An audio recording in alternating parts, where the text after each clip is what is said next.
श्री ओम करणी, श्री ओम करणी, श्री ओम करणी, श्री ओम करणी। नमस्कार। दर्शन शास्त्रियों में, विद्वानों में होड़ मची रहती है अपने ज्ञान का बखान करने की। और कृष्ण प्रेम जी क्या कह रहे हैं? सम्मान और यश की भूख समाप्त करनी है, यह संदेश दे रहे हैं। वो अपने ऊपर लेकर के कह रहे हैं, कहने को तो, लेकिन हमको यह संदेश दे रहे हैं। तो ये तत्व ज्ञान, भगवत प्राप्ति, इन सब का ठेका विद्वानों ने ले रखा है क्या? विद्वान तो इससे बहुत दूर हैं। इससे ज्यादा अच्छे और ज्ञानी तो हमारे अनपढ़ अंगूठा छाप भाई बहन हैं। कुछ नहीं जानते, कुछ पढ़े लिखे नहीं हैं, लेकिन हमारे पुरखे बुजुर्ग ऐसे मुहावरे और लोकोक्तियां उनको दे गए कि एक लोकोक्ति में ही तत्व ज्ञान भर गया, पूरा हो गया, मोक्ष का रास्ता पक्का हो गया, भगवत प्राप्ति पक्की हो गई। ऐसा ही एक ऐसी लोकोक्ति आपके सामने रखता हूं जो आप खूब जानते हैं और आप कभी कभी काम में भी लेते ही होंगे। नेकी कर कुएं में डाल। देखिए क्या भरा पड़ा है, सार भरा पड़ा है तत्व ज्ञान का। यानी क्या कहा उन्होंने? नेकी के बदले में कुछ भी इच्छा मत रख, न कोई भौतिक इच्छा, न कोई यश प्राप्त करने की इच्छा, न कोई सम्मान की इच्छा, लेकिन नेकी करनी है और कुएं में डालना है। देखिए यह हमारा तत्व ज्ञान है। अनपढ़ लोगों के लिए, अंगूठा छाप लोगों के लिए इतना बढ़िया हृदयंगम हो जाता है कि वे इसको फैलाते हैं कि अरे भाई नेकी कर कुएं में डाल। इसके बदले में यह आशा मत कर कि जिसके लिए तुमने नेकी की है वो तुमको सम्मान दे, जिसके लिए तुमने नेकी की है वहां से तुमको यश प्राप्त हो। कोई इच्छा मत कर। ऐसा न करने से क्या हो जाएगा? कल मैंने आपको कहा था कि आप जो कुछ काम करेंगे तो फिर भगवान को उसका फल देना पड़ेगा। आप समाज से कुछ नहीं चाहते, अपने काम के बदले में कुछ भी आपकी इच्छा नहीं है, न सम्मान की इच्छा है, न यश की इच्छा है, और न भगवत प्राप्ति की इच्छा है। मोक्ष की भी इच्छा नहीं है हमारी, तो कोई इच्छा नहीं है। क्या हो गया? जब यह हो गया तो आपका निष्काम कर्म योग सिद्ध हो गया। भगवान कृष्ण ने गीता में जो निष्काम कर्म योग बताया है, फल की कामना रहित ही काम करो, वह निष्काम कर्म योग सिद्ध हो गया आपका। और जब निष्काम कर्म योग सिद्ध हो गया तो भगवान कृष्ण आपके हो गए, आपके अपने हो गए। कोई फर्क नहीं है आप में और कृष्ण में, भक्त और भगवान एक हो गए। यह है यश और सम्मान की भूख समाप्त करने की बात। आप देखिए लक्ष्मण जी क्या कह रहे हैं भगवान राम से। प्रसंग है वन जाने का। भगवान राम लक्ष्मण जी को समझा रहे हैं, भाई माँ बाप बूढ़े हैं, इनकी सेवा करने के लिए कोई घर पे चाहिए, तो तू यहां रह जा और तू इनकी सेवा कर।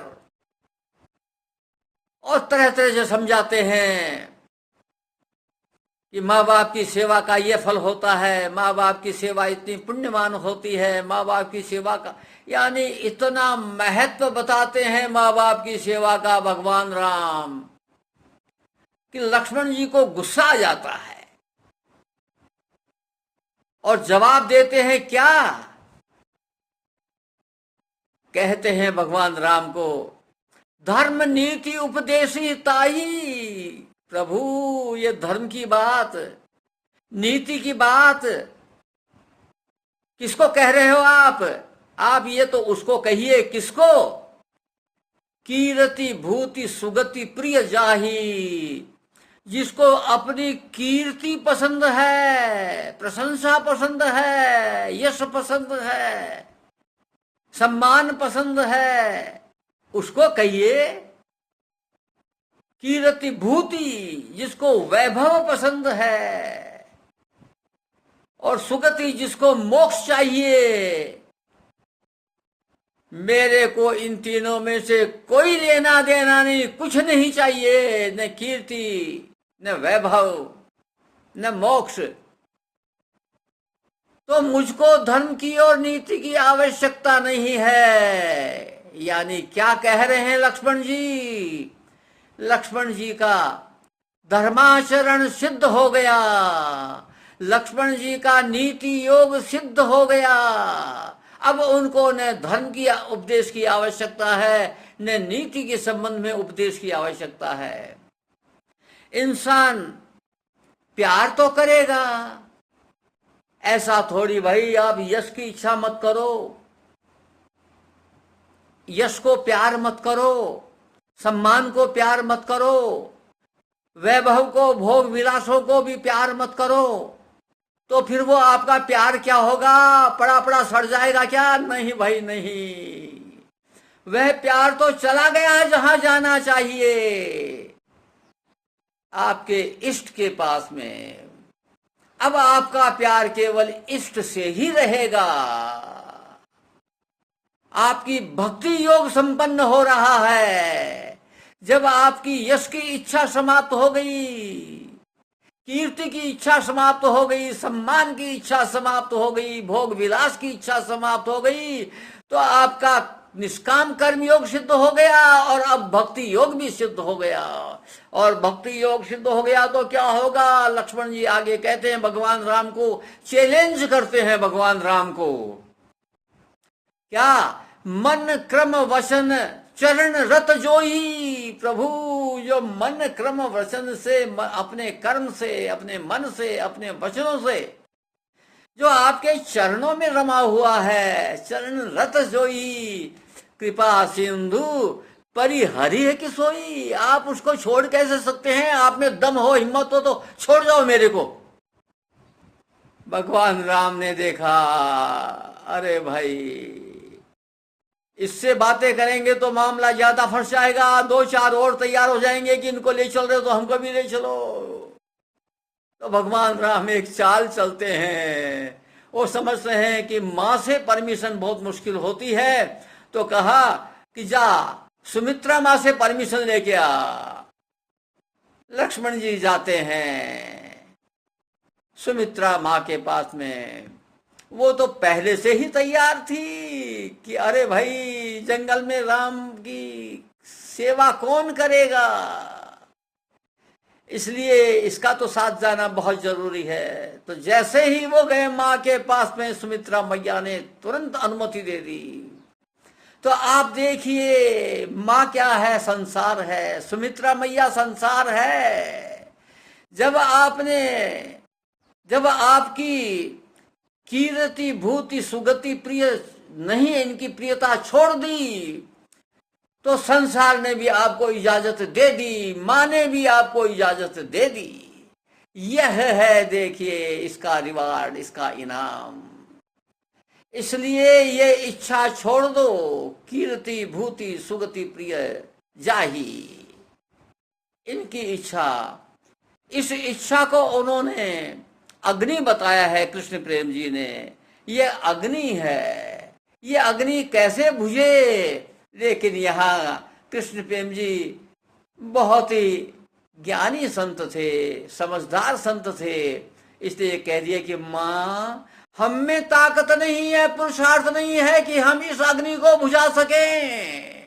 हे माँ, आपकी कृपा वारी से, आपकी कृपा वृष्टि से ही ये बुझ सकती है। हे माँ कृपा वृष्टि करो ना, हे माँ कृपा वृष्टि करो ना, ऐसा कह रहे हैं कृष्ण प्रेम जी। तो ये कृपा साध्य है। माँ की कृपा पर विश्वास करो, इच्छा कर लो कि यश की भूख नहीं, वैभव की भूख नहीं, सम्मान की भूख नहीं, कीर्ति की भूख नहीं, और भोग विलास की भूख नहीं, केवल इच्छा कर लो, फिर इष्ट संभाल लेगा। आज बस इतना ही। नमस्कार।